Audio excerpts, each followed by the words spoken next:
It's Sea Duck again. When you guys signed to Interscope, um, was there what was the situation like with them as a label?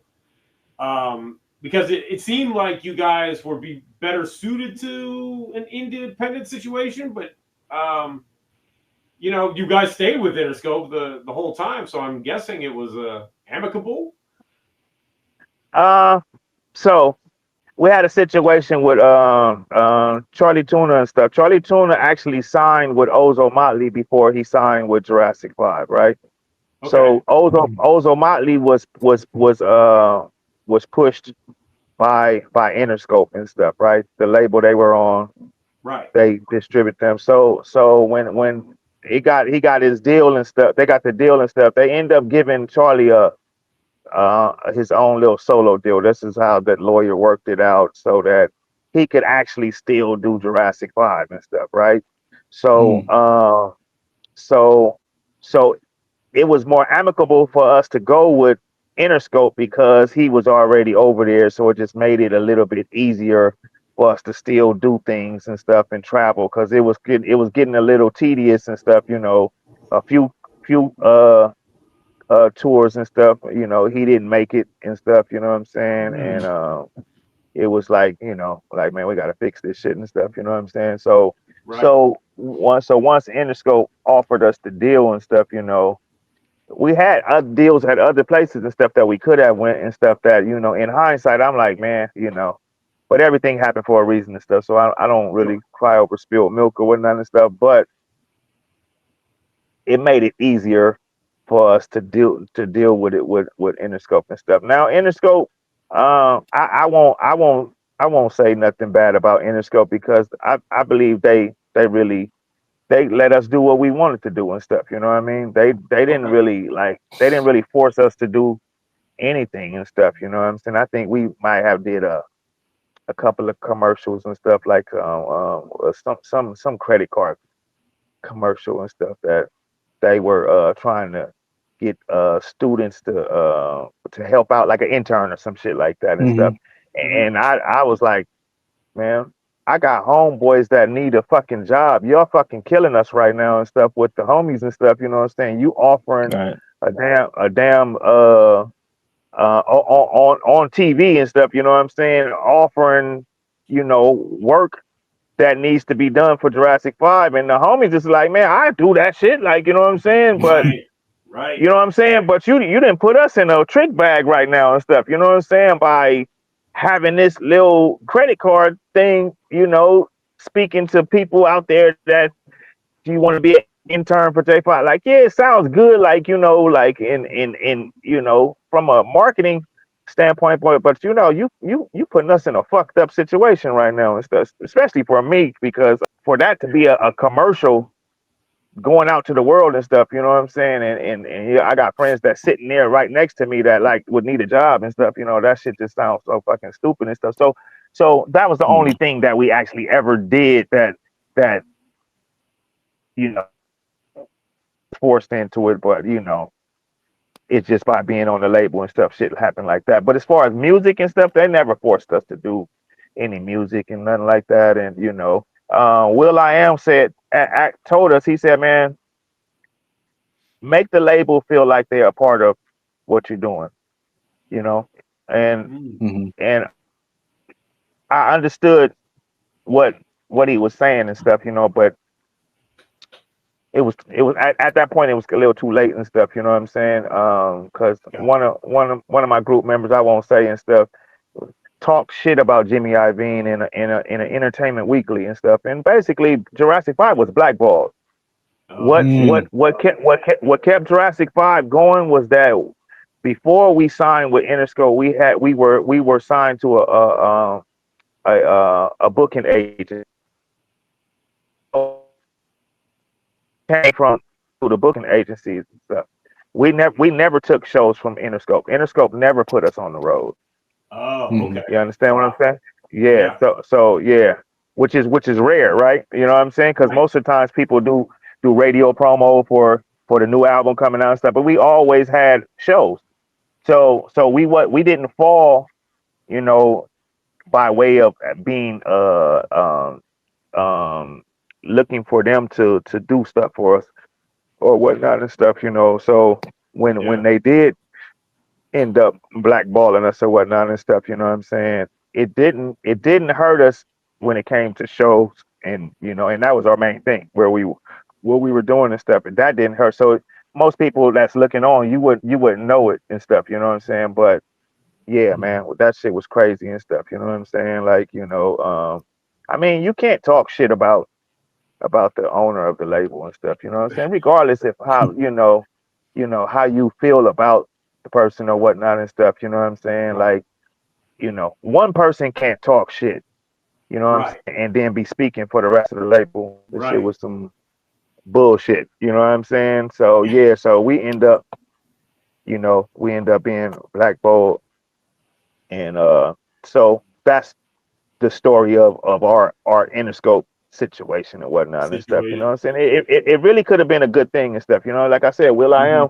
He gave us some good information and stuff. Like, because the thing about it, Jimmy knew about real hip hop because Will was there, and Will's best friend was Jimmy Iovine's nephew and stuff. So he knew about real hip hop and stuff. You know what I'm saying? Right. Because Will would constantly be telling him like this is what real hip hop was. But Jimmy told Will, he said, man, he said, you talking this real hip hop shit and stuff, but the real hip hop kids that you talking about, they think you a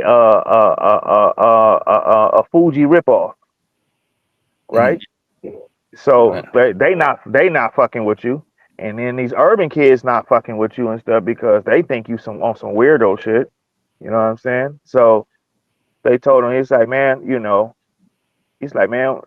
what? So I think Fergie came in the studio one time and stuff, and he was like, man, you know, he said, he said, this your girl right here. This what you need to roll with right here and stuff. You know what I'm saying? This is what, and so, and that's there's the love. Where's the love came Mm. came about and stuff, and Yeah. that's when Black Eyed Peas, you know, went, the other way and stuff. You know what I'm saying? But Last but year. it Yep. yeah, but I mean, but I understand it though because like I said, he was looking at it from a real perspective. He like, yo, man, he's like, I fuck with you. He said, fuck, well, I'll put all this my money behind you and stuff. You know what I'm saying? But really, these hip hop kids that you talking about, they don't fuck with you. They Yeah. think that you are a rip off Fugees, right? You know what Right. I'm saying? And then like I said, you said the urban kids, they had all the urban people at Interscope, you know what I'm saying? Dr. Dre's and everything, Sure. they was killing the urban scene and stuff, but the urban people wasn't. And that's the same way for us and stuff. I mean, I had a um uh uh a, uh, a black guy that was a did radio promo and stuff, you know what I'm saying? And so I knew who he was and stuff. So I was like, man, let me go try to meet him and stuff. I said, man, we got a white manager. Hopefully I gotta let him know that it's some brothers in the group and stuff. You know what I'm saying? So, because they would think that, you do hip hop, you doing some, so you on some, vegan rap type, you know what I'm saying? Like like Right. they don't know I'm from the hood. You know what I'm saying? So I'm like, let me Right. meet this guy and stuff. So I meet this guy and I'm like, yo, what can we do to get in the urban world and stuff? You know what I'm saying? And he told me, he literally said, make black music, and I was like, yo, are you serious? Like yo, and he was like, he put on some beats. He's like, yo, y'all need to be doing like this, and he's playing some down south beats and shit, and like some shit, and I was like, nigga, we don't even do shit like that. What the fuck are you talking about? Like, you think, and I'm like, I would have taken that coming from a white person, Yeah. Right. but that coming from a black person, yo, that shit was like, yo, I was ready to fuck him up. You know what I'm saying? Mm. Yeah, yeah. A Yeah. guy named Kevin Black and stuff. I ain't gonna. Kevin Black. I want Kevin Black. It's yeah, So but he was known for being that guy doing radio promo at Interscope and stuff. But the thing is that you work for a label that got hits by people that's already doing shit and stuff. So your job is easy as fuck. Who don't want the new Dr. Dre? You know what I'm saying? Who don't want, you know, the new shit? You know what I'm saying? So your job is fucking easy as fucking stuff. But if you can really do something, then why don't you blow up Planet Asia? Why don't you blow up, you know, The Last Emperor? Why don't you blow up, you know what I'm saying, Black Eyed Peas or blow up Jurassic 5 and stuff? You know what I'm saying? He would be talking to radio people and stuff, you know, at radio stations and stuff, and they like, yo, what you think about that drive? Like, man, yeah, it's all right, nigga. That's your motherfucking job, yo. Yeah. Why would you be fucking shitting on us and stuff? You know what I'm saying? When this is your job and stuff, but we making noise regardless of what you doing and not doing and stuff. You know what I'm saying? And so, you know, we would get that type of, you know, hate and stuff. You know what I'm saying? Like coming from there. So like I'm saying, our anything with Interscope, it was a love-hate thing, but you had condescending people, you know, there that just thought that they knew everything and stuff, you know. Like we didn't get that from Jimmy. I wouldn't get up on here and talk shit about Jimmy. I mean, like even though, you know, he blackballed us or whatnot and stuff, but he blackballed us because a particular person said some shit about him, and that was some bullshit and stuff, you know. So yeah,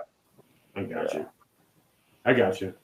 It's Sea-Duck again is brought to you by Hackensack Brewing Company and their Imperial Pilsner Auga, which was created in honor of the legendary DJs The Awesome Two. Fit Crates, pure hip-hop satisfaction. Check out their limited edition new releases available now on Instagram. Weaponized Records, an independent music label serving up underground hip-hop. The revolution will not be televised. It will be weaponized. And the Spitslam Record Label Group. The Spitslam Record Label Group, a Chuck D situation. Catch us on your favorite streaming platform, on Bandcamp, or visit our official web store at spitslamrecords.com. All releases are available digitally or on CD, with select titles available on vinyl and cassette. The Spitslam Record Label Group. Throwback to the future sound.